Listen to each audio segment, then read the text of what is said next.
Vamos orar? Vamos orar para começar esse dia na presença do Senhor. Senhor querido, queremos te agradecer, Senhor, por mais esta noite que o Senhor nos concedeu. Te agradecer porque o Senhor nos deu descanso, o Senhor renovou nossas forças. Quero te rogar, meu Deus, que o Senhor seja conosco também durante este dia. Nos abençoa, Senhor, nos dá a graça de continuar a ouvir tua voz. Nos dá a graça de continuar em tua presença, Senhor. Nos livre de todo mal, nos livre de qualquer ataque do inimigo durante este dia também. Continuo te rogando, Senhor, que nossa atenção não seja roubada, Senhor, deste lugar. Que possamos realmente ouvir tua voz de maneira clara e que possamos entender para obedecer, Senhor. Em nome de Jesus, essa é a nossa oração. Amém. Convido os irmãos a se levantarem, vamos louvar o Senhor. Convim para adorar-te.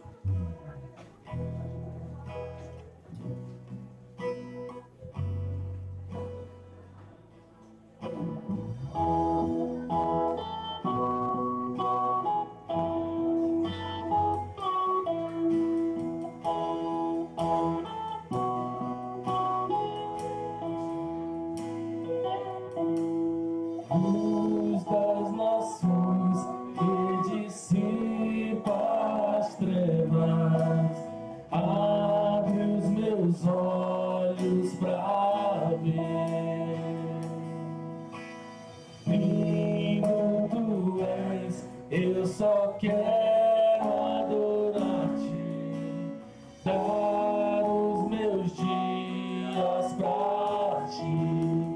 Vim para adorar-te, vim para prostrar-me, vim para dizer-te, és meu Deus, totalmente amável, totalmente digno, és maravilhoso para mim.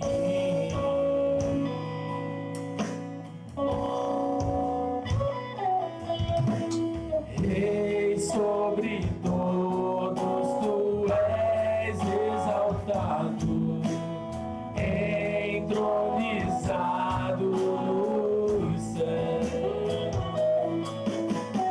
Humildemente viestes à terra, se entregou por amor. Vim para adorar-te, vim para prostrar-me, vim para dizer-te, és meu Deus, totalmente amável, totalmente digno, és maravilhoso para mim.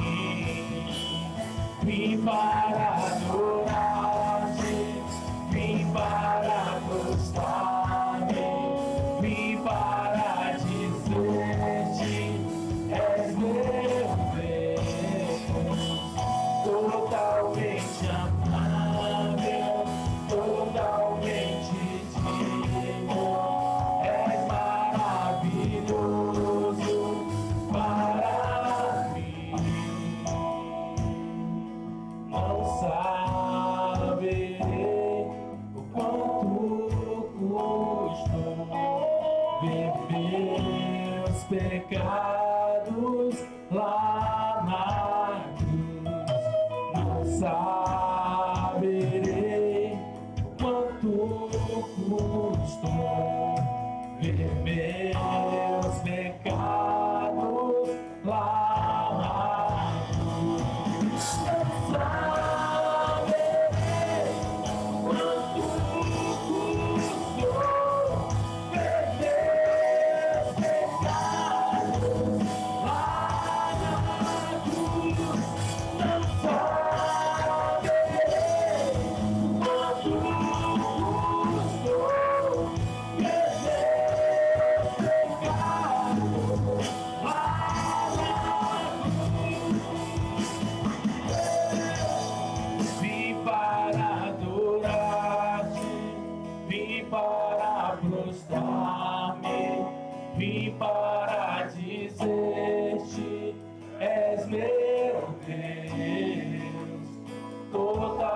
totalmente amável, totalmente digno, és maravilhoso para mim.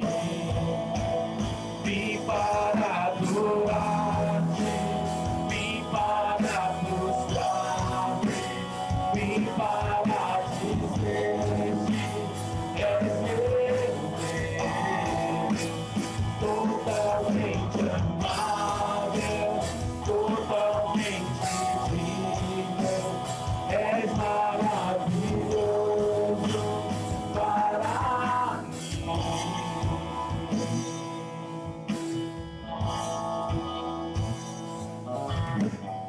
Glória a Deus, o Senhor tem sido maravilhoso para conosco. Vamos ainda continuar adorando, agradecendo por sua tremenda graça. Amém?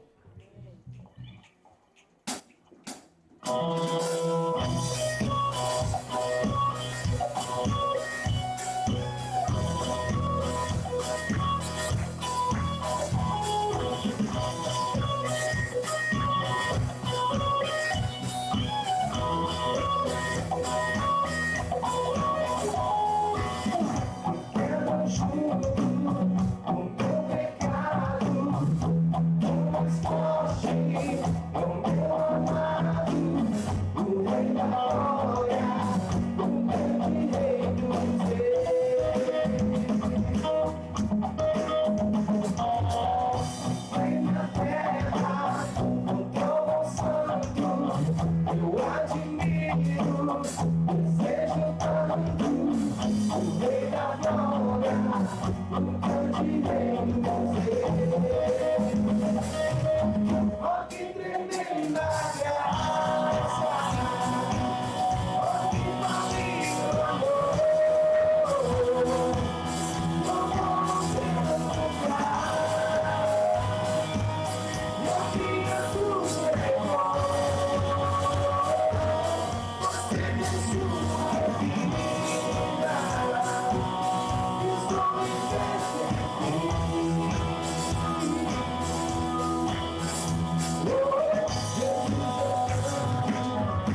Glória a Deus.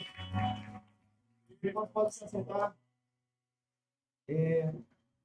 Nossas crianças, até 7 anos, seguiram para a programação de crianças. Por favor, seguir nossa irmã Jéssica. Está aqui, ó, do meu lado direito, do lado esquerdo de vocês, perto da ponte. Crianças, por favor, acompanhem a nossa irmã.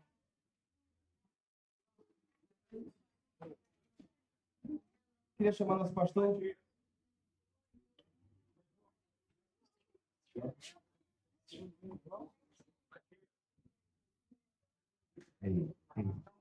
Vamos então, vamos orar, vamos. Chamar a Aurinha aqui para minha frente. Amanheci com a garganta bem comprometida. Mas vamos ficar de pé. Vou dar a Aurinha aqui para ir se preparando aqui.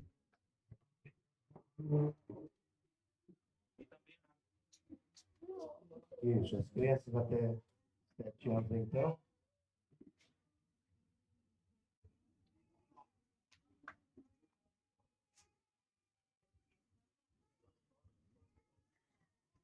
Vamos orar, então, vamos orar. Vamos orar. Deus, obrigado, Senhor, por mais uma noite. Noite de proteção, de cuidado. Louvamos o teu nome. Obrigado. Nós tivemos uma noite tranquila, de repouso. Muito obrigado por essa manhã. Esse dia já iniciado, dia feito pelas tuas mãos. Dia quando mais uma vez as tuas misericórdias se renovaram. Muito obrigado, Deus. Obrigado já pelo alimento. Nós clamamos em nome do Senhor Jesus, que tu venha, Senhor, usar a tua serva nessa manhã para trazer a tua palavra às nossas vidas, como já afirmamos aqui algumas vezes, a semente de qualidade inquestionável, indiscutível. E nós clamamos que o teu Santo Espírito prepare, ó Deus, os nossos corações para receber a tua palavra como boa semente. Seja conosco, Senhor, e nos abençoe em nome do Senhor Jesus. Amém?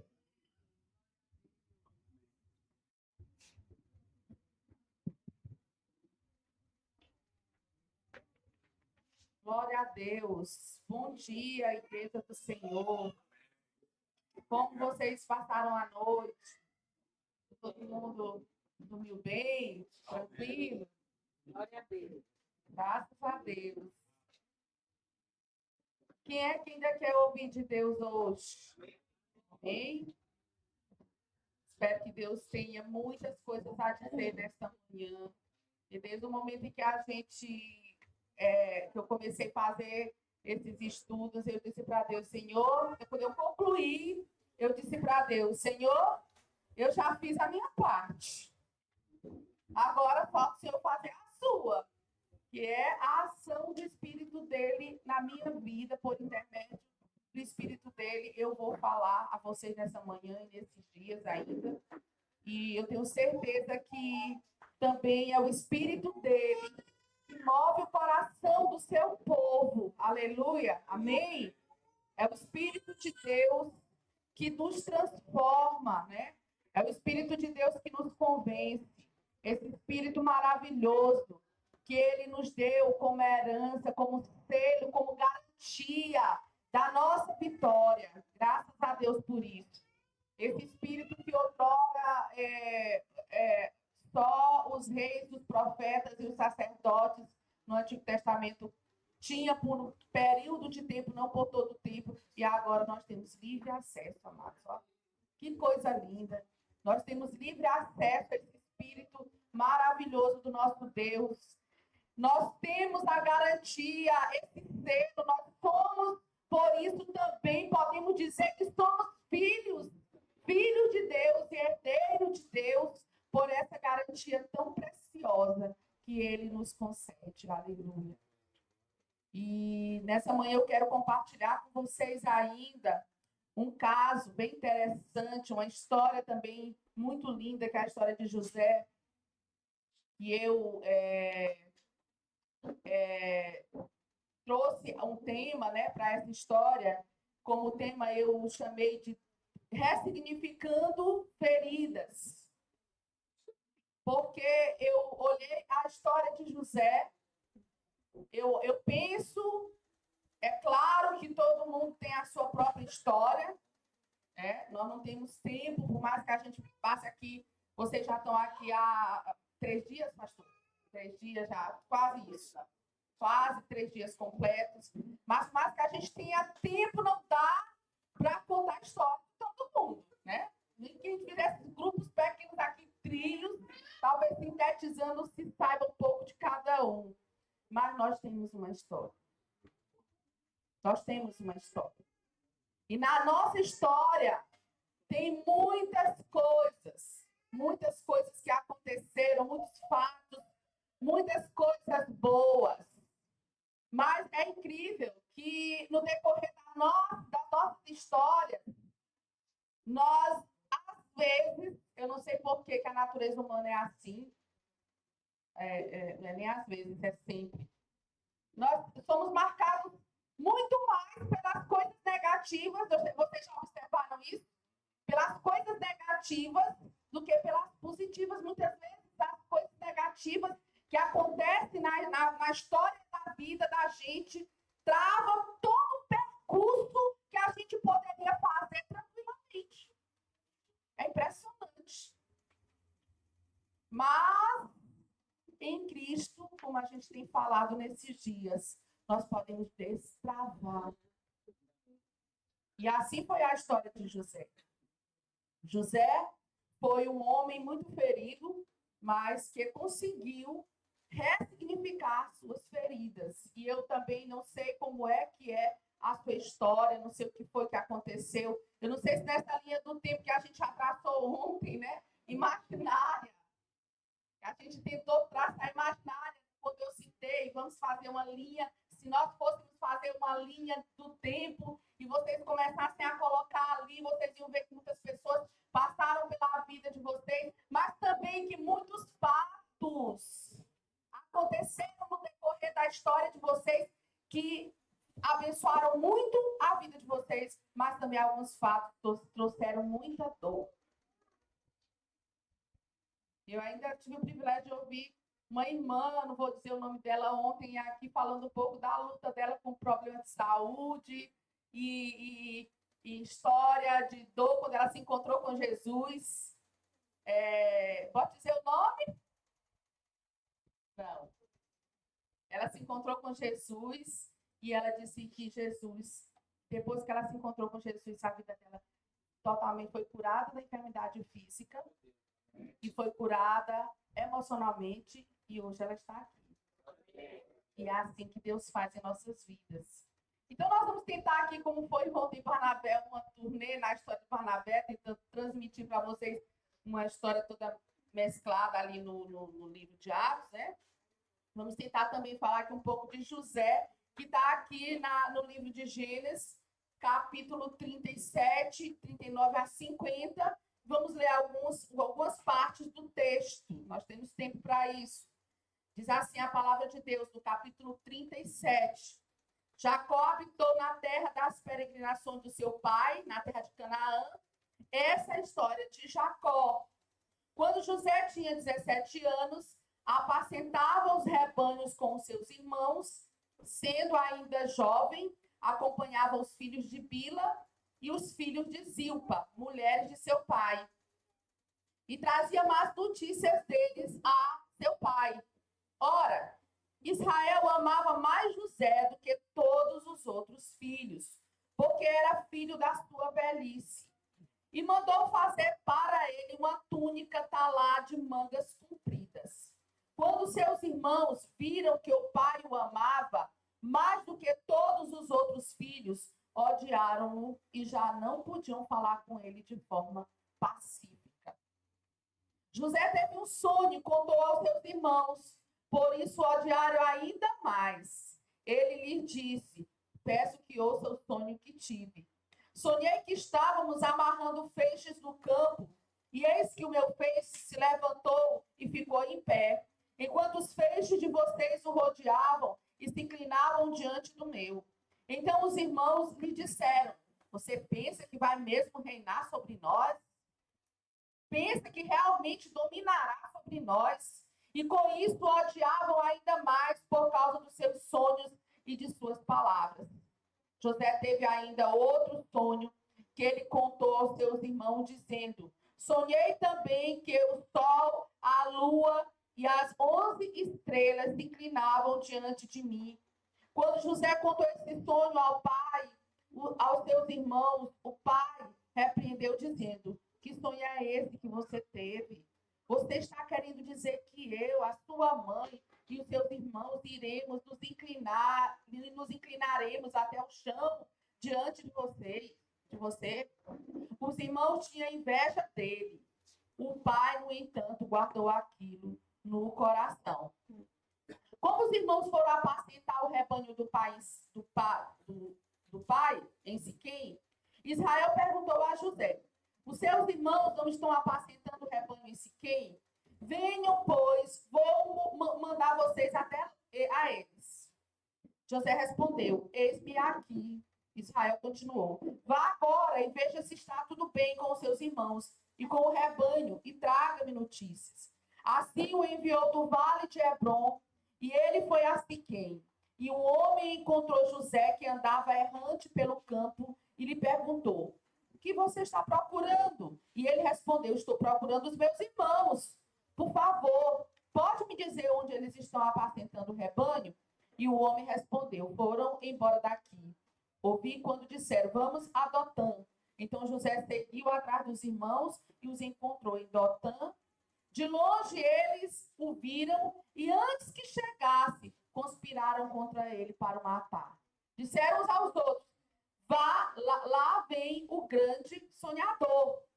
Venham, pois agora vamos matá-lo e jogar o corpo numa dessas cisternas. Diremos que um animal selvagem devorou. Vejamos que em vão dar os sonhos dele. Mas Rúben, ouvindo isso, livrou das mãos deles e disse: não lhe retiremos a vida. Rúben disse mais: não derramem sangue. Jogue o rapaz naquela cisterna que está no deserto e não lhe façam mal. Rúben disse isso para o livrar deles, a fim de levá-lo de volta ao pai. Mas logo que José chegou os seus irmãos, despiram-no da túnica, a túnica está lá de mangas compridas que trazia, e o jogaram na cisterna. A cisterna estava vazia, sem água. Depois sentaram para comer. Levantando os olhos, viram que uma caravana de ismaelitas vinha de Gileade. Seus camelos traziam especiarias, bálsamo e mirra, que levavam para o Egito. Então Judá disse aos irmãos: o que vamos ganhar se matarmos o nosso irmão e depois escondermos a sua morte? Venham, vamos vendê-lo aos ismaelitas. Não lhe façamos mal, pois o nosso irmão é nosso sangue. Seus irmãos concordaram, e quando os mercadores midianitas passaram, os irmãos de José o tiraram da cisterna e o venderam aos ismaelitas por 20 moedas de prata. Os ismaelitas levaram José para o Egito. Quando Rúben voltou à cisterna, eis que José não estava nela. Então rasgou suas roupas e, voltando aos seus irmãos, disse: o rapaz não está mais lá. E agora o que vou fazer? Então pegaram a túnica de José, mataram um bode e molharam a túnica no sangue. E enviaram a túnica de mangas compridas ao pai com este recado: achamos isto. Veja se é ou não a túnica de seu filho. E ele reconheceu e disse: é a túnica do meu filho. O animal selvagem o devorou. Certamente José foi despedaçado. Então Jacó rasgou suas roupas, vestiu-se de pano de saco e lamentou o filho durante muitos dias. Todos os seus filhos e todas as suas filhas vieram para consolar ele, porém recusou a ser consolado. Chorando, descerei à sepultura junto ao meu filho. E continuou a chorar pelo filho. Enquanto isso, no Egito, os midianitas venderam José a Potifar, oficial de Faraó, comandante da guerra. Então, é uma história incrível, né? Essa história de José. Nós não vamos ler todos os fatos e o texto todo que fala da história, porque senão nós vamos invertir. Na verdade, é um investimento. Muito tempo, mas nós não podemos essa manhã Vocês estão também desafiados a fazer essa leitura da história toda de José. Eu mesma já fiz essa leitura esse ano, várias vezes, né? E porque estava dizendo para os irmãos, compartilhando, que eu já li só esse ano, a honra e glória do Senhor, né? Para minha glória não, porque eu passei um monte de tempo aí só protelando a leitura bíblica. Só esse ano eu já li 10 livros da Bíblia. Nós ainda não terminamos fevereiro, né? Então, isso é para o louvor e para a honra e para a glória do Senhor.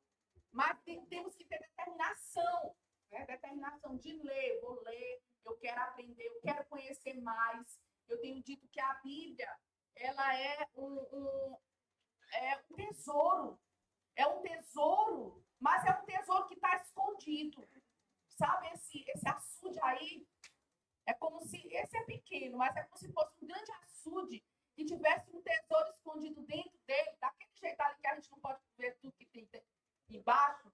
E aí nós tivéssemos que mergulhar ali e encontrar esse tesouro e desfrutar, sabe? E buscar e procurar cada detalhe desse tesouro para que a gente possa nos enriquecer. Isso é a palavra de Deus. É um tesouro que muitas vezes nós estamos desprezando todos os dias da nossa vida. Mas voltando aqui ao caso, né, de José, ele foi um dos patriarcas de Israel. Foi um dos maiores, um grande referencial de patriarca da nação israelita. Eu acho que muitos de vocês conhecem a história de Israel, né? Então, filho de Jacó e Raquel, a mulher que Jacó mais amou. José era filho preferido. E a postura de Jacó trouxe consequências sobre a vida de toda a família. Qual foi essa postura que eu estou citando aqui? Vocês perceberam? Era uma postura de quê? De predileção. Né? Jacó, ele tinha o texto da Bíblia, e em outros momentos a gente vai ler dizendo que por serem os filhos da mulher que ele mais amava, ele desenvolveu um amor diferenciado, ele dedicou a vida dele de uma forma diferente, e também porque eram os filhos da velhice. Ele já tinha tido, desde a sua juventude, muitos outros filhos, e esses filhos, José e Benjamim, foram os filhos da velhice de Jacó. Então, ele tinha muito amor, muito carinho, afeto exagerado por esse filho especial, e isso trouxe consequência para a vida dele, para a vida de toda a família. Porém, o José, ele pagou um alto preço. O preço dele foi alto. Vamos falar primeiro dele, para depois a gente entrar na história da família também, né? O preço dele foi muito alto por causa dessa desordem, dessa disfunção familiar. Porque não é assim que tem que ser. Um pai deve amar os seus filhos de igual modo.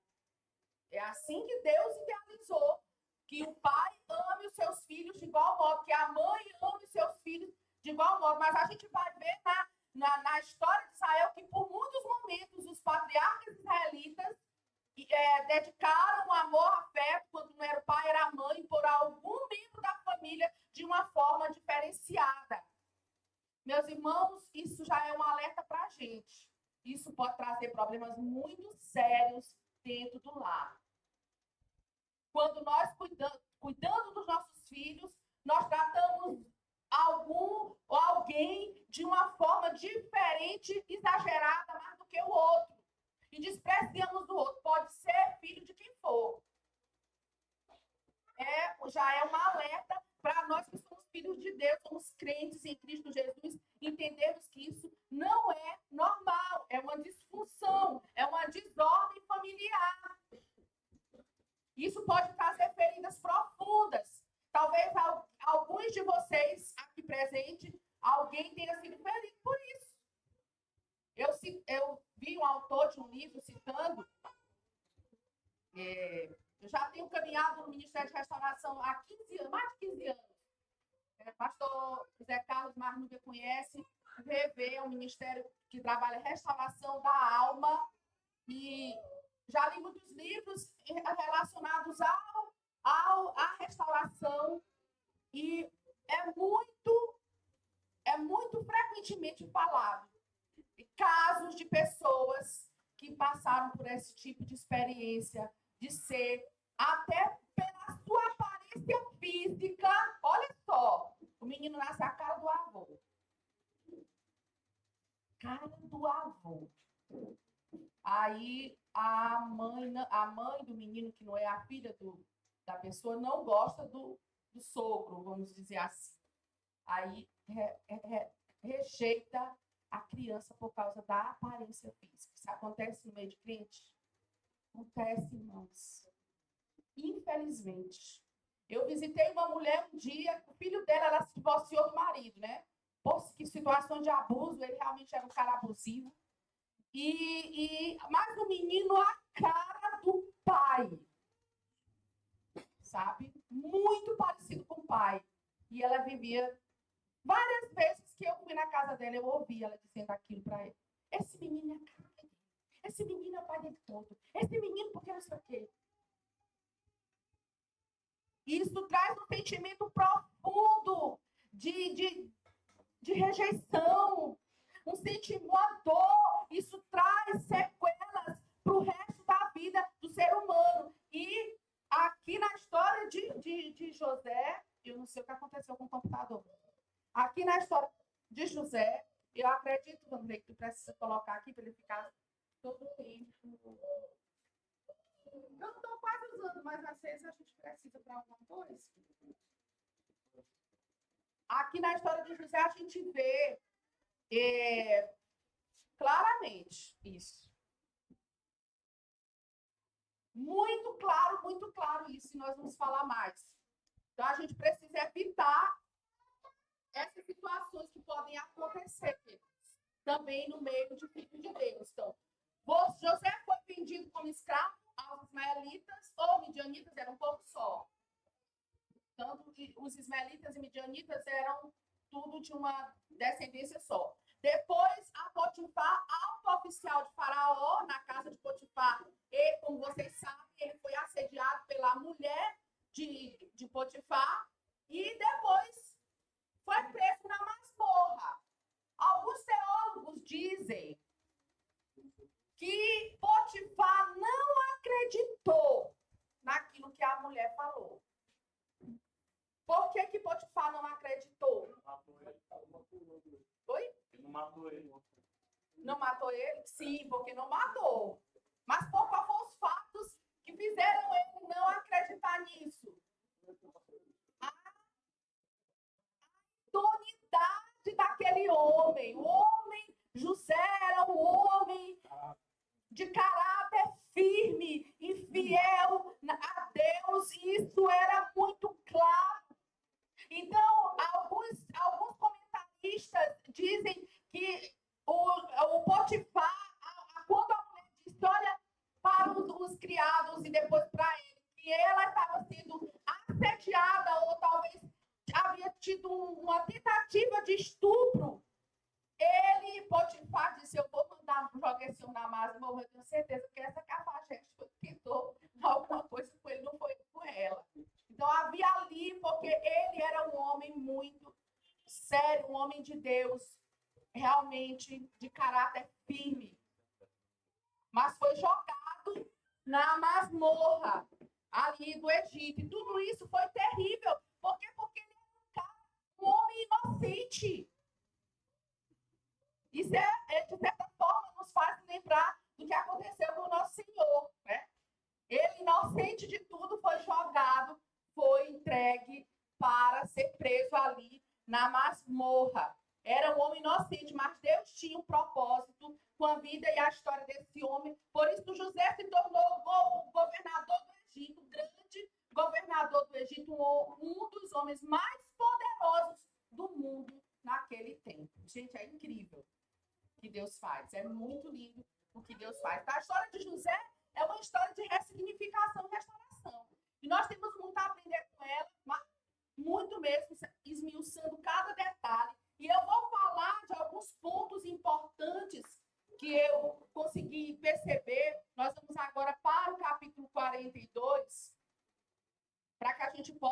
entender o que acontece, né, com José, capítulo 42, versículo 1 em diante, diz assim: quando Jacó soube que havia mantimento no Egito, disse aos seus filhos: por que vocês estão aí olhando uns para os outros? E acrescentou: ouvi dizer que há cereais no Egito. Vão até lá e comprem cereais para que vivamos e não morramos.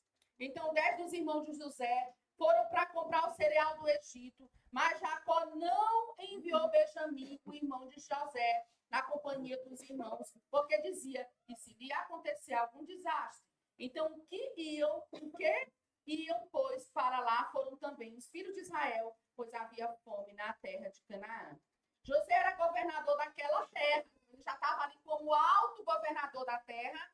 Era ele que vendia a todos os povos da terra aquilo, os mantimentos, né? Os irmãos de José vieram e se prostraram com o rosto em terra diante dele. Quando José viu os seus irmãos, reconheceu-os, porém não se deu a conhecer, foi ríspido com eles e lhes perguntou: de onde vocês vêm? Responderam: da terra de Canaã, para comprar mantimento. Você reconheceu? Aliás, José reconheceu os irmãos, mas eles não o reconheceram. Então José se lembrou dos sonhos que teve a respeito deles. Aí ele veio lá no capítulo 49, né? Se lembrar de todos aqueles sonhos que ele havia tido antes de acontecer toda essa tragédia, toda essa trajetória, todas essas coisas que aconteceram com ele, que na visão dele, de certa forma, por mais que ele tivesse chegado lá ao nível de governador, ainda era uma tragédia. Nesse momento aqui, ainda era uma tragédia. Então, reconhece os irmãos, então se lembrou do sonho, e eles responderam depois, quando ele pergunta: vocês são espiões e vieram para ver os pontos fracos da terra? Aí eles respondem: não, meu senhor, estes seus servos vieram só para comprar mantimento. Somos todos filhos de um mesmo homem, somos homens honestos. Estes seus servos não são espiões. Ele, porém, respondeu: nada disso. Pelo contrário, vocês vieram a ver os pontos fracos da terra. Eles disseram: nós somos seus servos. 12 irmãos, filhos de um homem na terra de Canaã. O mais novo está hoje com nosso pai, o outro já não existe. Então José lhes disse: e como já falei, vocês são espiões. É como já falei, vocês são espiões. Nisso vocês serão provados. Juro pela vida de Faraó que vocês não sairão daqui sem que primeiro venha o irmão mais novo de vocês. Envie um de vocês que busque o seu irmão. Vocês ficarão detidos para que sejam provados as palavras de vocês, se há verdade no que dizem ou se não. Juro pela vida de Faraó que vocês são espiões. E aí, depois de tudo, quando eles saem, ele se retira daquele lugar, no versículo 24, ele diz: e retirando-se deles, José chorou. Depois, voltando para junto deles, ele falou outra vez, escolheu Simeão e algemou a presença deles. Então, aparentemente, a gente olhando superficialmente antes desses episódios, antes dele se encontrar com os irmãos, um dos homens mais poderosos da terra, segundo de Faraó, né, estava ali no alto posto, o cara totalmente, aparentemente resolvido. José tinha uma aparência de um cara totalmente resolvido. E aí, meus queridos e minhas queridas, meus amados irmãos, quantos de nós às vezes nos encontramos dessa forma? A aparência é de uma pessoa resolvida, mas as nossas emoções, o nosso interior, a nossa história, o nosso histórico está todo destroçado. A nossa forma de ver a nossa vida, gente, isso é muito importante, essa questão de como nós conseguimos contemplar, como nós conseguimos ver a nossa história de vida. Isso é muito importante. Porque como a gente fala aqui do primeiro momento de hoje, nós temos história de dor. Eu tenho ressignificado a minha história de dor, porque eu também tenho uma história de dor e de sofrimento desde a minha infância.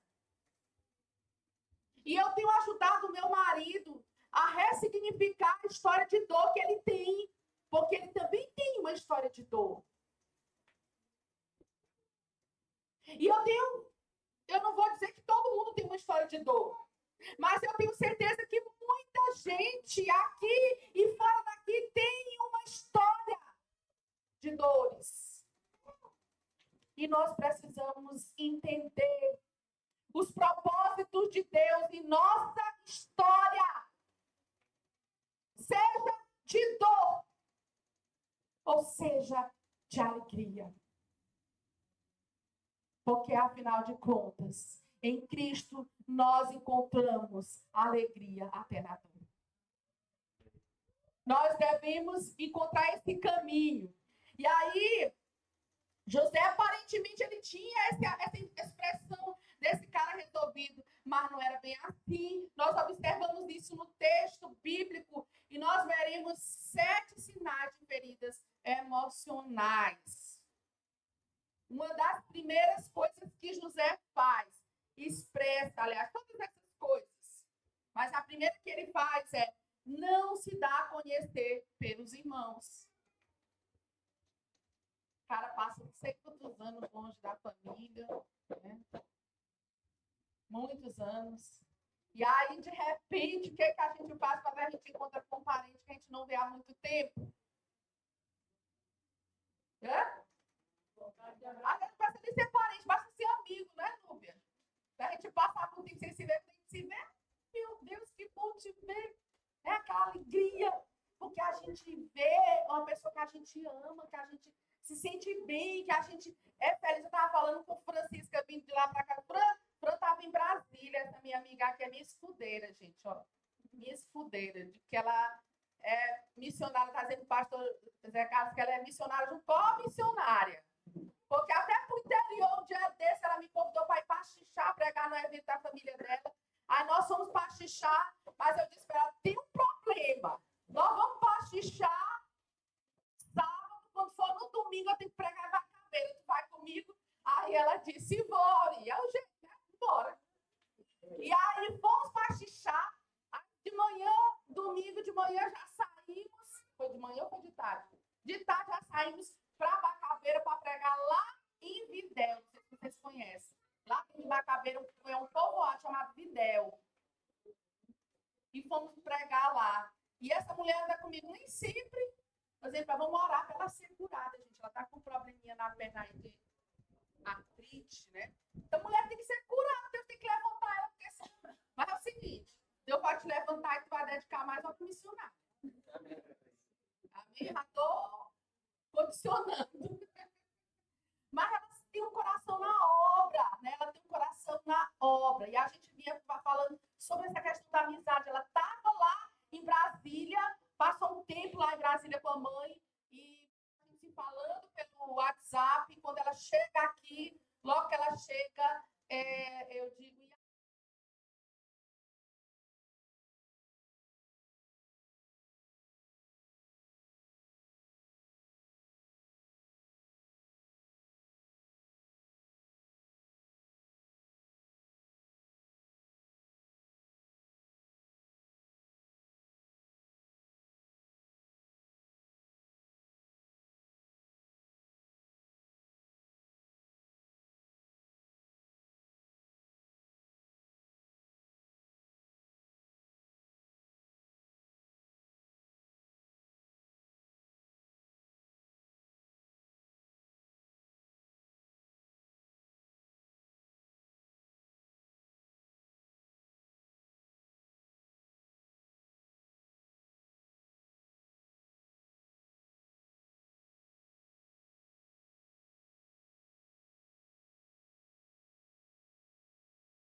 Então José lembrou dos sonhos que teve a respeito deles e lhes disse: vocês são espiões e vieram para ver os pontos fracos da terra. Ele se lembra deles. Ele se lembra das atitudes que eles tiveram. E essas lembranças fazem com que ele tenha atitudes também grosseiras, né? Ásperas. Quando fala áspera, com as atitudes grosseiras, ele acusa os seus irmãos. Ele rejeita os seus irmãos. No versículo 12, o texto diz: e ele lhe respondeu: nada disso, pelo contrário, vocês vieram para ver os pontos fracos da terra. Ele rejeita, ele faz exigência. Os outros precisam provar a ele que são dignos dele. E por último, ele faz os outros sofrerem. Resumindo tudo, ele se coloca por igual com os irmãos. Humanamente falando, foi isso que aconteceu. Os irmãos fizeram ele sofrer, ele assim, sentimento de vingança. A gente pensa que não foi. Olha, superficialmente a gente não entende dessa maneira. Não sei se vocês estão entendendo o que eu falo. Mas se a gente lê o texto, não, José está certo. Os irmãos erraram muito com ele. Mas José era um homem de Deus. E ele estava profundamente ferido. E ele age como esquece até dessa relação. Nesse momento, ele tinha esquecido totalmente dessa relação que ele tinha com Deus. Quantas vezes nós agimos assim, queridos? Nós temos o coração duro. Somos humanos redimidos pelo sangue de Jesus, mas muitas vezes nós temos o coração duro. Alguns nem tanto, mas tem crente que tem um coração muito duro. Tem crente que tem que dizer, chegar ao nível de dizer: eu não sou Jesus Cristo. Vocês já ouviram alguém falar, algum cristão falando isso para você? Eu já ouvi cristão dizer isso. Eu não sou Jesus Cristo. Mas por que nós somos cristãos? Porque nós somos parecidos com Jesus. É por isso que nós somos cristãos, porque nós somos parecidos com Jesus. Então, se somos parecidos com Jesus, devemos viver como ele viveu. E aí, até nesse momento, José ainda estava vivendo o seu egoísmo. Ele faz todos os outros sofrerem. E se vocês observarem, não foi sofrimentos em qualquer não. Porque aqueles homens não eram mais os mesmos. Aqueles homens não eram mais os mesmos. Aqueles homens haviam mudado. Eles tinham sido também... Se José estava no Egito passando por um crivo, eles também estavam no seu setor, passando pelas suas lutas, pelas suas tempestades. Eles estavam ali, vivendo o tempo que Deus havia determinado para suas transformações também. Então, uma alma ferida, ela fere. Então, nós precisamos... Ontem eu fiz uma afirmativa. Eu disse assim, Ana estava profundamente ferida e a alma de Ana estava ferida e ela não entendia a dimensão de como ela também estava pecando pela angústia que ela estava vivendo. E assim também estava José. José estava com a sua alma ferida. E aí ele passa também a ser um instrumento de ferida. Nós temos que entender. A nossa alma deve estar inteiramente no controle do nosso Deus. E se a nossa alma está no controle do nosso Deus, o que acontece? Eu não aceito, humanamente falando, eu não quero perdoar. Quem foi que foi Nubia que falou isso ontem? Eu acho que foi. Humanamente falando, eu não quero perdoar. Uma das irmãs aqui falou sobre isso. Eu não quero perdoar. Humanamente falando, ninguém quer perdoar. Mas perdoar, o perdão não é um sentimento. Eu não tenho que ter vontade de perdoar, mas eu tenho que querer. Eu tenho que dizer, eu tenho que aceitar a vontade de Deus sobre mim, que Deus exige que eu perdoe. Deus quer que eu perdoe. Então, eu tenho que dizer, eu perdoo. Eu perdoo, Senhor. Quando eu me autoavalio em algumas situações de dor que eu passei no percurso da minha história de vida, eu digo, Senhor, em algumas situações eu já tive que dizer para Deus, Deus, eu perdoo. Eu quero perdoar. Porque eu não estava sentindo perdão. Eu olhava para o meu coração, eu sentia era rancor. Eu dizia, não, Senhor, eu perdoo. Quem sou eu para ficar guardando rancor de pessoas que o Senhor também ama e que o Senhor também pagou um alto preço por elas? E eu também te ofendi tanto. Eu costumo dizer para Vanderlei assim, conversando com ele, que ele disse que eu sou também discipuladora dele. Eu fui professora dele e ele, graças a Deus, tem a humildade de reconhecer que eu também fui discipuladora dele, né?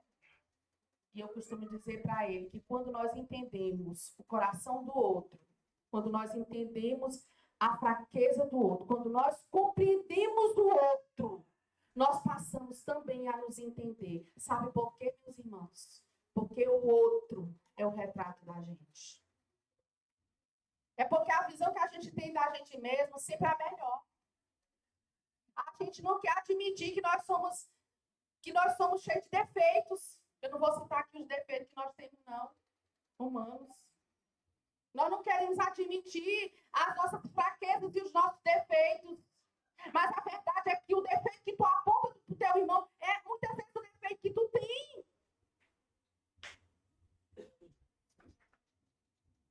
E é por isso que o amor, ele cobre multidão de pecados. Então, uma alma ferida fere. A pessoa ferida, ela não mede a dor que ela causa na outra. E isso traz sérias consequências sobre o outro. Quais são as consequências? O medo. Os irmãos tiveram medo do irmão. Não sabia que era o irmão dele. Nem sabia, porque não se deu a conhecer. Mas os irmãos ficaram com medo. Os irmãos passaram... Gente, foi uma avalanche de emoções. Primeiro eles tiveram medo de morrer. Depois eles tiveram... Primeiro pensaram na própria vida. Depois eles pensaram em todos os outros que haviam ficado. Porque se eles não fossem bem-sucedidos naquela viagem, o que aconteceria? Eles não voltariam com alimento para os demais que haviam ficado. Porque aqueles que estavam em casa estavam na expectativa de quê? De comer. De receber o alimento.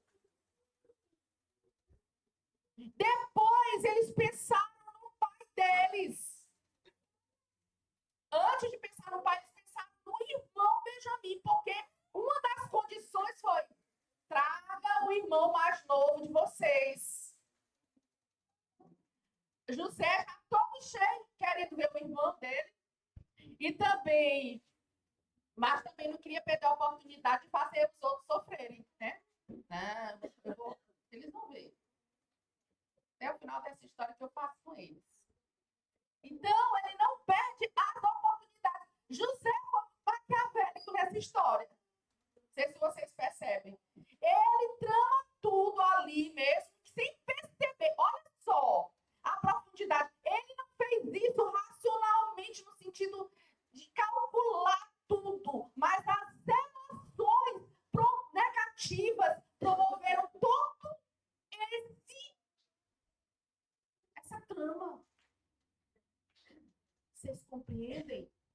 As emoções negativas de José promoveram toda essa trama.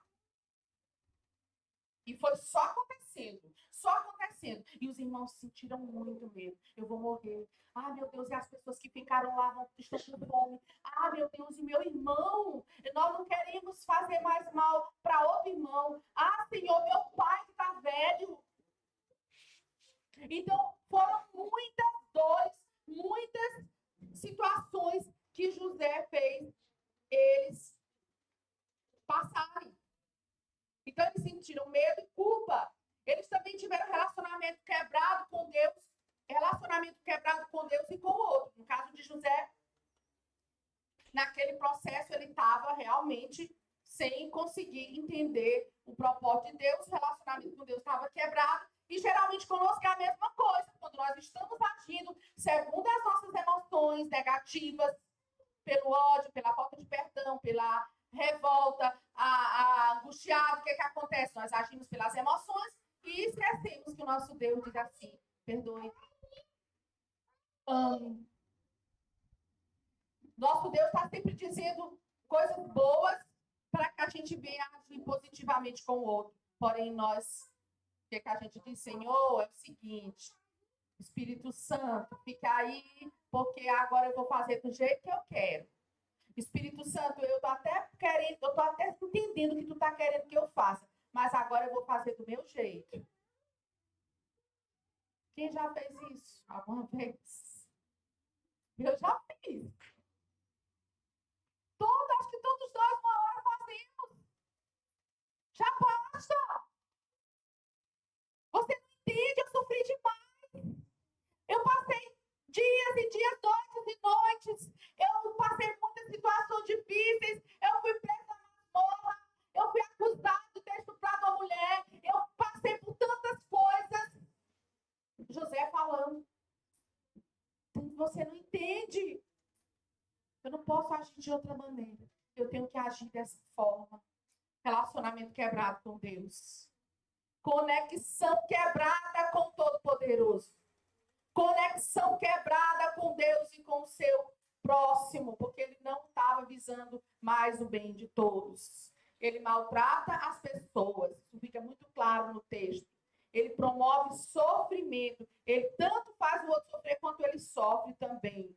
Ele questiona o caráter do outro, né? Ele fica questionando o caráter do outro. E por mais que a pessoa esteja tentando fazer, tanto eles lá, né? Presentes e boa intenção não são aceitos, mas são mal interpretados. Os irmãos se sentem também dessa forma, né? Por mais que ele dá os presentes, ele tenta fazer alguma coisa ali, mas os irmãos não conseguem, não se sentem seguros. Não se sentem seguros em receber aqueles presentes. Por quê? Porque eles estão percebendo, eles estão vendo na vida, na história, na administração. Eles estão vendo o que está acontecendo na vida de José e através da vida de José. O David, ainda falando do David Cloverfield, em seu estudo, Os 7 Choros de José, é um dos estudos que nós temos lá no Ministério Rever. Quem quiser acessar o site do Ministério Rever para saber mais sobre ele, pode acessar, nós temos, né, no site. Então, lá no estudo, ele diz que o primeiro choro de José foi um choro egocêntrico, pautado em tudo que sofreu nas mãos dos irmãos que deveriam protegê-lo. Na verdade, ele diz que José teve 7 choros. Ele chorou 7 vezes. Ele conferiu lá na história, né? E percebeu que José chorou 7 vezes. Mas é interessante a forma como ele interpreta, né? Esses choros. Ele chama o primeiro choro de choro egocêntrico. Está lá no versículo 24 do capítulo 42. E retirando-se deles, José chorou. Depois, voltando para para junto deles, e falou outra vez, escolheu Simeão e o elegeu na presença deles. Ele se retirou para chorar. E o David diz que esse choro foi totalmente egocêntrico. Ele estava chorando simplesmente porque ele estava envolvido em seu próprio eu. Ele não estava chorando por outra coisa. E geralmente, quando nós estamos feridos, irmãos, é por isso que Satanás, ele quer, o desejo dele é ferir a igreja, a noiva de Cristo. Ele tenta de todas as formas ferir a noiva de Cristo, porque ele sabe que se ele fere a alma, ele pode endurecer o coração e ele pode promover muitas situações complicadas no seio da igreja. Mas a palavra de Deus, ela vem rebatendo tudo isso. Por isso é que o Espírito de Cristo e a palavra do Senhor, a revelação do Senhor nos diz que nós devemos estar atentos, devemos perdoar. Paulo escrevendo aos Tessalonicenses, ele diz, orai sem cessar, alegrai-vos sempre. Ele dá tantos conselhos no capítulo 5 a respeito de espiritualidade, porque ele entende que nós precisamos estar em alerta, perdoando uns aos outros, promovendo, na verdade, aquilo, o cristianismo. Isso é ser cristão. Promovendo aquilo que Cristo realmente fez através da sua morte na cruz e trazendo a nós essa bênção tão grande, a bênção da salvação e da santificação. Então, ele estava envolvido em seu erro, é o primeiro choro dele. Depois ele chama o segundo choro de choro de amor e dor misturados. Ali ele já estava envolvido com a emoção ali ele já estava começando a entender que eram os irmãos. Ele começa a identificar, a visualizar os rostos. Ele começa a entender que ama aqueles irmãos. Ele pergunta para o Benjamim e ele se retira para chorar no capítulo 43, versículo 30.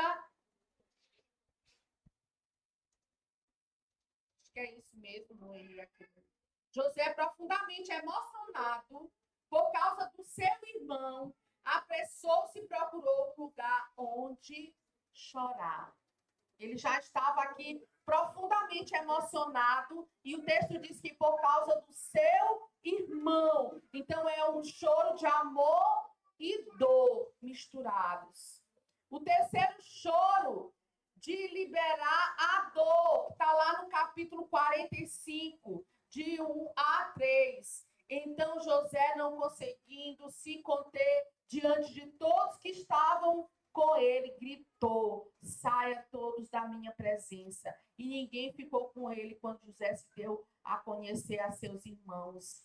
Levantando a voz em choro, de maneira que os egípcios ouviam, e também a casa de Faraó, disse aos seus irmãos, eu sou José, meu pai ainda está vivo. E os seus irmãos não lhe puderam responder, de tão assustados que ficaram diante dele. Ali foi o choro de liberar a dor. Interessante que esse processo dele é um processo que, pelas experiências que nós temos com restauração de almas feridas, é o processo que todo mundo tem que passar, gente. Todo mundo tem que passar. Eu não sei se vocês já pensaram assim ou já se perceberam assim. Alguém já se percebeu assim? Dizer, parece que eu tenho um choro aqui que eu nunca chorei preso. Alguém já se percebeu assim um dia? Eu já me percebi. Parece que eu tenho um nó dentro do peito. Sabe quando foi que eu me senti assim? Eu perdi um irmão por assassinato. Foi assassinado, meu irmão. Ele tinha problema com drogas. O Noida está aqui. Então, ele era o mais novo dos filhos da minha mãe e do meu pai. E ele teve problema com drogas. E quando ele foi assassinado, eu tive que ser muito forte, eu e o Derlei. Nós tivemos que ser muito fortes juntos. Porque a mulher dele ficou totalmente desequilibrada. Com 4 filhos pequenos, o marido morto e a minha mãe ficou totalmente desorientada. Então, eu não chorei pela morte do meu irmão como eu deveria chorar. Eu acho que eu vou ter que tirar um dia só para chorar. Isso já está com 11 anos. Eu tive que ser muito forte para eu poder permanecer em pé. Porque se eu não me permanecesse em pé, meu marido não estivesse do meu lado para me ajudar em todas as situações com a questão do corpo e do enterro, como era que a gente ia fazer aquele velório, né? Eu me sentia assim. Uma dor, um nó no peito. Como eu estou dizendo para você que talvez eu ainda vou ter que tirar um dia para chorar. José chorou aqui. José chorou porque ele foi vendido pelos próprios irmãos. José chorou porque os irmãos, primeiro antes de vender ele, pensaram em matá-lo. Olha que dor. Não vou matar, não vamos vender, vamos lucrar em cima dele. Olha só. José chorou porque ele era um homem íntimo de Deus e obedecia todos os mandamentos dele. E foi dado como um estuprador dentro da casa de Potifar. Foi tido. José chorou porque ele passou vários anos na masmorra. Olha, gente, masmorra, ela está dizendo o nome, né? Sendo o melhor prisioneiro que uma masmorra poderia ter. Até ele sair dali. José chorou porque ele foi arrancado do seio da sua família, dos braços do seu pai, do filho mais querido e amado do pai, para ser jogado em uma masmorra. Depois para ser jogado em uma nação estrangeira, aonde ninguém conhecia. José chorou. Naquele dia, José chorou tudo que ele tinha que chorar. Ele tinha que chorar. Talvez você precise chorar, amado. Talvez você ainda não chorou. Talvez você precise chorar a sua dor. Hoje é dia de choro, gente. Não saia daqui sem chorar. Chore. Encontre alguém para chorar. Vocês ainda têm hoje o resto da tarde todos. Esse campo aqui é grande. Tanto lugar agradável aqui nesse sítio, nessa chácara. Procure um canto para chorar. Arranje um amigo para que você chore. Algo que você nunca chorou. José chorou. Não é feio para o homem chorar, viu, homens? Uma das coisas mais lindas que eu acho do meu marido é porque ele chora mesmo. Ele tem ensinado os homens a chorar. Por aí, quando a gente vai ministrar para homens, o meu marido é uma pessoa singular, assim, um homem singular, porque ele não só chora, como ele ensina os homens a lavar roupa na máquina. A gente foi para Pinheiro e ele estava lá ensinando os homens. Depois, quando sai da mulher, estava tudo alegre. Tudo alegre. Porque o pastor estava dizendo que ele lavava roupa e cozinhava em casa. E a mulher, oh meu Deus, será que o meu marido vai fazer isso também um dia? Mas ele está ensinando, está semeando, né? Alguma coisa. E o Vanderlei não tem vergonha de chorar. Ele chora. Homem chora. Os homens cresceram, as mães dizendo isso para ele. Homem não chora. Se o menino cai, te levanta que tu é macho. Foi assim que a gente, as maranhenses criam os filhos, é assim. A maioria. Não estou generalizando, mas também estou. Eu me lembro que os meus, quando era pequeno, eu falei isso algumas vezes para ele. Levanta que o homem não caiu, tem que levantar. Não chora, homem não chora. E aí, depois, com o tempo, a gente vai entendendo que o homem chora sim. Porque o homem também é ferido. Porque o homem também tem emoção. Porque os homens, eles morrem 7 anos mais antes do que as... Têm morrido 7 anos antes que as mulheres. Exatamente por isso. É um dos motivos. Geralmente, problema de coração, infarto e outras coisas mais. Porque eles nunca choram suas dores. Nunca demonstram suas fraquezas. Quem foi que disse? Jesus chorou. Está lá escrito na Bíblia para que todo mundo saiba que homem chora. Jesus chorou. E ele também chorou para liberar sua dor. No capítulo 45, vamos lá para o versículo 15. Ele fala de um choro de reconciliação, que diz assim o texto. José beijou todos os seus irmãos e chorou, abraçado com eles. Depois, os seus irmãos falaram com ele. Esse choro, David chama de choro da alegria e reconciliação. Mas antes do choro da alegria e da reconciliação, teve que ter o choro da dor. Teve que ter o choro da liberação da dor. Sabe por que muitas vezes não chega o dia da reconciliação e da alegria? Porque ainda não teve o choro da liberação da dor. Tem que haver o choro da liberação da dor. Tem que haver um momento em que você tem que se deparar com sua dor, com seu sofrimento, com sua tristeza, com sua história, com seu sofrimento, irmãos. Depois o David diz que teve um choro de matar a saudade. 46, 29. Então José aprontou a sua carruagem e foi ao encontro de Israel, seu pai, a Gosém.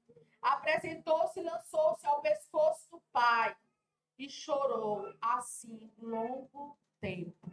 Então teve esse choro de matar a saudade do pai. Eita, eu fico imaginando a alegria desse pai em ver esse filho tão amado, tão querido, tão saudoso, naquele momento de tanta alegria, né? Ele deve ter transbordado. O outro choro, que é o 6º choro, é o choro do luto. Esse aqui no capítulo 50, já foi quando Jacó está com o pai, aliás, quando Jacó morre, né? E José está com ele no momento da sua morte. Então José se lançou sobre o rosto do seu pai e chorou sobre ele e o beijou. José ordenou seus servos, aos que eram médicos, que embalsamassem assim o corpo do seu pai, e os médicos embalsamaram Israel. Então, no primeiro versículo ele diz, chorou sobre ele e o beijou. O choro do luto. E o 7º choro, de reconhecer o quanto feriu os seus irmãos. Esse, eu acho que foi o auge, né? Todo o processo de ressignificação. Olha só, versículo 15 ao 21, no capítulo 50. Vendo os irmãos de José, que seu pai já era morto, disseram, é possível que José tenha ódio de nós. Certamente nos retribuirá todo o mal que lhe fizemos. Por isso mandaram dizer a José, o seu pai, antes de morrer, ordenou o seguinte, é isso que vocês dirão a José, perdoe, por favor, a transgressão dos seus irmãos e o pecado que cometeram, porque eles lhe fizeram mal. Agora pedimos que perdoe a transgressão dos seus servos, do servo de Deus, do Deus do seu pai. Ao ouvir essas palavras, José chorou. Depois vieram também os seus irmãos, prostraram-se diante dele e disseram, eis-nos aqui, somos seus servos. Mas José respondeu, não tenha medo. Será que estou no lugar de Deus? Vocês, na verdade, planejaram mal contra mim. Porém, Deus o tornou em bem, para fazer como estão vendo agora, conserve a vida de muita gente. Portanto, não tenha medo. Eu sustentarei vocês e os seus filhos. E assim José os consolou e falou ao coração deles. Amém? Então, ele reconheceu o quanto feriu seus irmãos. Então, amados, para finalizar, a restauração de José passou por um processo que podemos chamar de ressignificação das feridas. Vocês observam que há um processo todo na história de José. Esse momento aqui, ele já havia trabalhado todo esse conteúdo de dor que havia dentro do seu coração, todo esse conteúdo que ele havia armazenado e guardado por tanto tempo. Ele faz todo o processo chamado de ressignificação das feridas. Observamos o quanto as feridas de José limitavam a sua visão para com Deus, para tudo que Deus havia realizado. E não só isso, mas para tudo em que ele iria realizar. Por mais que José fosse um homem de fé e seu coração ferido, mas o seu coração ferido atrapalhava sua plena saúde emocional, isso realmente só é desvendado após acontecer a ressignificação de suas feridas emocionais. Então, no processo, ele entende. E ele fala isso aos irmãos. Não se preocupem. Vocês intentaram o mal contra mim, mas Deus transformou todo esse mal em bem para todos, até ele dar um sentido. Ele ressignifica toda a trajetória de dor, queridos. Ele traz um novo sentido. E é isso que Deus quer que a gente faça com a nossa dor também. Qual é a dor? Qual é o histórico? Qual é a situação? Qual é o sofrimento? Como é que está a tua história que tu deixou para trás? Tenta identificar, reconheça o quanto tu feriu, o quanto tu foi ferido. Fale sobre isso com alguém e ressignifique essa dor e entenda. O nosso Deus sempre esteve, está e estará sentado no trono. Ele está ali soberano e ele vê. E porque somos seus servos, ele conduz a nossa história. Facilmente nós perdemos essa visão. Facilmente, às vezes a gente até tenta esboçar, a gente até tenta verbalizar, a gente diz. Quando a gente tem perdas, por exemplo, eu estou entendendo. Não, eu já entendi que Deus tem propósito nisso. Não, mas eu estou orando. Tem alguns que dizem assim, quanto mais eu oro, mais a assombração me aparece. É um negócio. Talvez José começou lá essa história, né? José disse isso. Meu Deus! Quanto mais eu oro, eu tenho 11 irmãos inimigos. Gente, irmão. Não era o vizinho, não. Era dentro da casa dele. A mesma coisa com Davi, né? Os irmãos de Davi também eram os inimigos dele. No início da história de vida dele. Às vezes nós estamos só pensando dessa maneira. Quanto mais eu oro, mais a assombração me aparece. Não, amados. Eu estou. Você é servo de Deus. Você está orando. Você tem perseverado. Deus está sentado no trono. A sua história não passa despercebida. Abra o seu coração. Não fique batendo no peito e se achando vítima do mundo. Porque enquanto a gente fica batendo no peito e se achando vítima do mundo, Deus não consegue completar a obra. Nós não somos vítimas do mundo. Nós somos mais do que vitoriosos em Cristo Jesus, nosso Senhor. Nós não somos vítimas de quem nos feriu no passado, de quem tem nos ferido no presente. Nós não somos vítimas, nós somos filhos de Deus, autênticos e amados filhos do Pai. tem um sentido essa sua história. Tem um sentido, a minha história tem sentido. Os conceitos que a gente tem sobre a vida, os conceitos que as mídias hoje têm transmitido para nós, não é os conceitos que Deus tem sobre a vida, irmãos. A vida é muito mais do que isso. A vida é a luz dos homens e a vida é a palavra de Deus. Essa é a vida. É o sentido da vida. É a gente entender o propósito que Deus tem com tudo que passamos. Sem experiências, nós não podemos ser pessoas melhores. Alguns autores aí, alguns teóricos, eles têm escrito sobre sofrimento. Alguém já leu algum livro sobre sofrimento? Tem alguns livros bons nessa temática de sofrimento. Busquem alguns livros sobre sofrimento e leiam. Porque nós vivemos numa sociedade onde sofrimento não é coisa para crente viver. É mentira. A Bíblia não diz isso. Eu tenho certeza que se nós estivéssemos aqui o tempo todo para trazer para vocês nessa manhã a oportunidade, para vocês virem aqui na frente e falar do sofrimento, mas já trazendo um significado do sofrimento de vocês, já ressignificado, vocês iriam ser muito abençoados. Eu seria abençoado. Todos nós seríamos abençoados. Porque ele tem um significado. Para José, foi significado de vida. Foi significado de preservar uma nação. Foi significado de vir através dessa nação o nosso Salvador.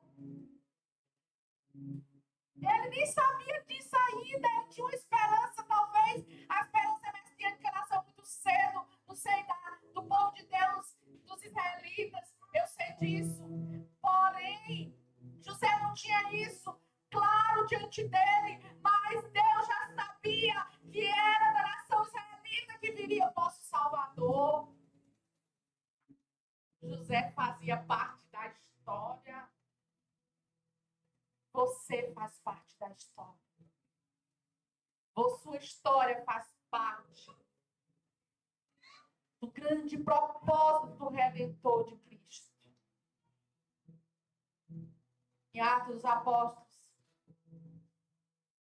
capítulo 29, pastor Zé Carlos, tem o seu nome. Quem nunca leu o capítulo 29 de Atos, pode procurar lá. Tem o meu nome completo. Auriésda Moraes Ferreira. Esposa do Vanderlei Chaves Ferreira. Mãe da Caroline Moraes Ferreira. Do Felipe, do Antônio Felipe Moraes Ferreira, do André Moraes Ferreira. Os nossos nomes estão lá em Atos 29. A avó do Efraim. Ixi, não quero. Eu não esqueci de Efraim, não. Foi só um lápis.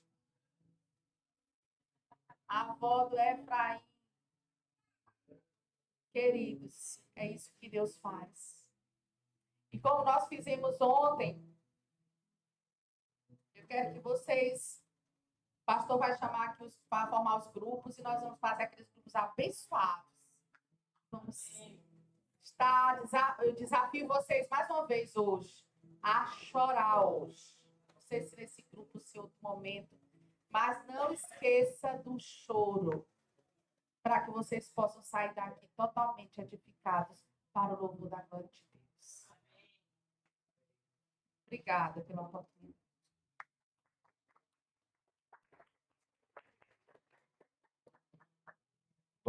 Nós vamos formar, então, os grupos, de repente, mesma formação de ontem.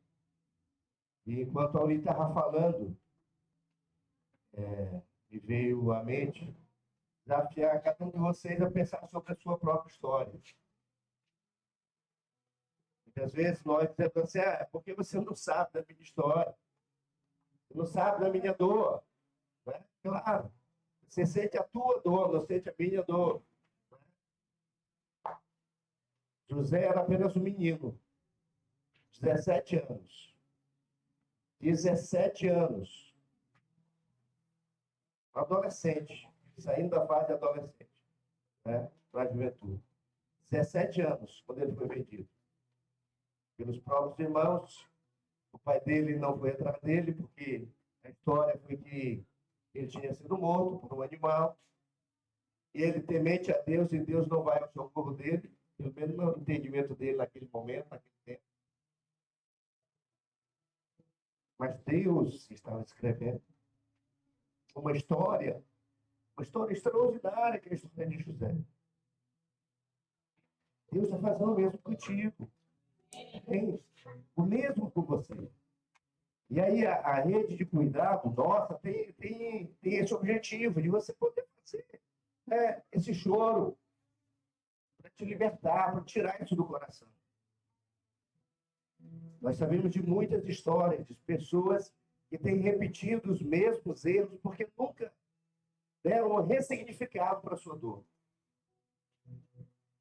Não conseguiram ainda fazer uma nova leitura. José conseguiu isso lá na frente. Vocês tentaram o meu mal, mas Deus transformou isso em bem. Deus transformou isso em bem. Então você precisa deixar de ficar se colocando como vítima, muitas vezes, e querendo se justificar, não, porque eu. Né? É só a minha dor aqui, pô. E parar para buscar entender, mas o que Deus está fazendo com isso? Por que Deus permitiu que eu passasse por isso? O que eu aprendo com isso? Como é que eu posso crescer com isso e abençoar outras pessoas? Essa aqui é a questão. Quantas pessoas precisam ouvir a tua história para poder ter esperança? Às vezes a gente vê alguém já, o nosso conceito pelo menos bem sucedido, mas você não conhece a história, não sabe o que ele passou, as dores, já fez até uma imagenzinha, né? O cidadão lá no auge, pensa, muito fácil, não sei o quê, e tal, e não sabe o sofrimento pelo qual ele passou para chegar lá naquela posição. Então, nós vamos agora separar os grupos. Você vai ter essa oportunidade, né, de abrir o coração, de falar sobre as suas questões, aquilo que lhe traz tanta dor, sofrimento, e que às vezes você não quer lidar com isso. Essa que é a grande verdade. A maioria das vezes a gente não quer lidar com isso. Ah, mas isso aí não. Mexer com isso aí não dá. A gente faz de conta que está tudo bem. Esse aí é o papel clássico das redes sociais hoje em dia. Você olha as fotos do cidadão, da família dele, uma maravilha, sorriso daqui a aqui. Né? Mas é só na hora da foto. Peraí. Eu vi alguém falando agora recente, sobre alguém que estava lá em Gramado, e a pessoa disse assim, não é possível, está em Gramado e está com essa cara na sua bunda. Melhora o teu rosto aí antes de tirar a foto, porque em Gramado tem que sair uma foto bonita. Você precisa ser você mesmo. Né? E abrir o coração. Então a gente vai ter essa oportunidade. Agora montar os grupos. Eu falei, de preferência, montar os mesmos grupos para ter. Eu já teve esse contato ontem. E aí estão sendo desafiados a isso. A abrir o coração. Amém? Amém. Bora lá, bora se movimentar.